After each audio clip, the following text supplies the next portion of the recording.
Hey guys, some of you asked for a video blog on insulation, so I thought I'd put a little video up. Obviously I've already done it in my van, but I'm going to give you a few kind of hints and tips, things I've learned along the way.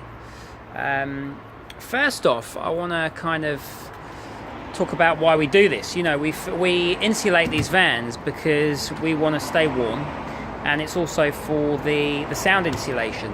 Now, for me specifically, the reason why I insulated my van is because I wanted a van that, when I was on the motorway, I could still hear myself talking, which, as some of you will know in these panel vans, can get pretty hard when you start getting up to 70, 80 miles an hour.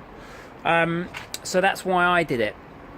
The way that I tackled that was insulating the entire floor in the back and in the front, all the way through the cab, and then carpeting over the top. That carpet and all that carpet in the back has insulation under it, and all of that will dampen that sound from your exhaust and also the engine noise, and that's your main kind of crux when it comes to sound from the engine bay, basically.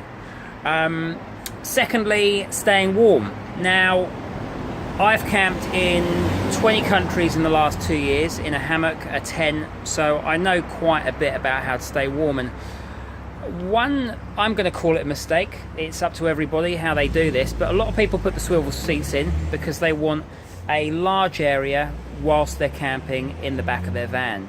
What you have to remember is the bigger the area that you're trying to insulate, the harder it is to stay warm. You know, for most of us, when we get in a sleeping bag, the reason we stay warm isn't because the van's insulated, it's because the sleeping bag's right. You know, so for me, the way that I've chosen to do this is to keep the half bulkhead in. We're going to be putting thermal curtains across here and just cutting out all of the front area, cabins, so that we don't have to insulate that, as well as the back of the bus. So again, just something I've chosen to do. In terms of materials, now a lot of people will go for rock wool, and they will go and try and stuff it in every single hole. They will put on your insulation, and then they'll put in more rock wool, and then another layer of insulation, and then you've got your plywood on top.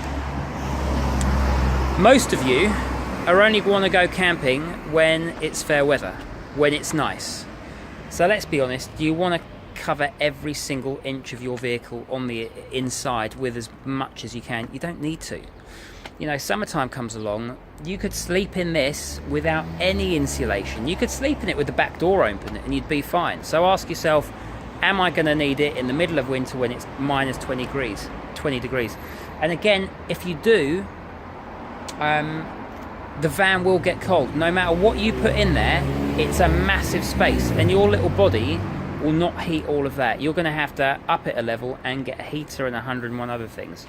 So if you're a fair weather camper, get some sound insulation like this. Go on eBay. I'll put a link in the comments below. But this is self-adhesive. It's got the reflective thermal film on it, and it's 5mm for the acoustics. And what it does is it just deadens the noise all round that's coming into the van. So that's what I use. Picked it up for about £125 for 25 meters, which is more than enough to do your entire van. I've still got my car doors to do, and I've probably got about 10 meters left of this stuff. Yeah, that's about it. If you have any other questions, you want to know anything about why or what to do with the insulation, give me a shout. Cheers guys, bye.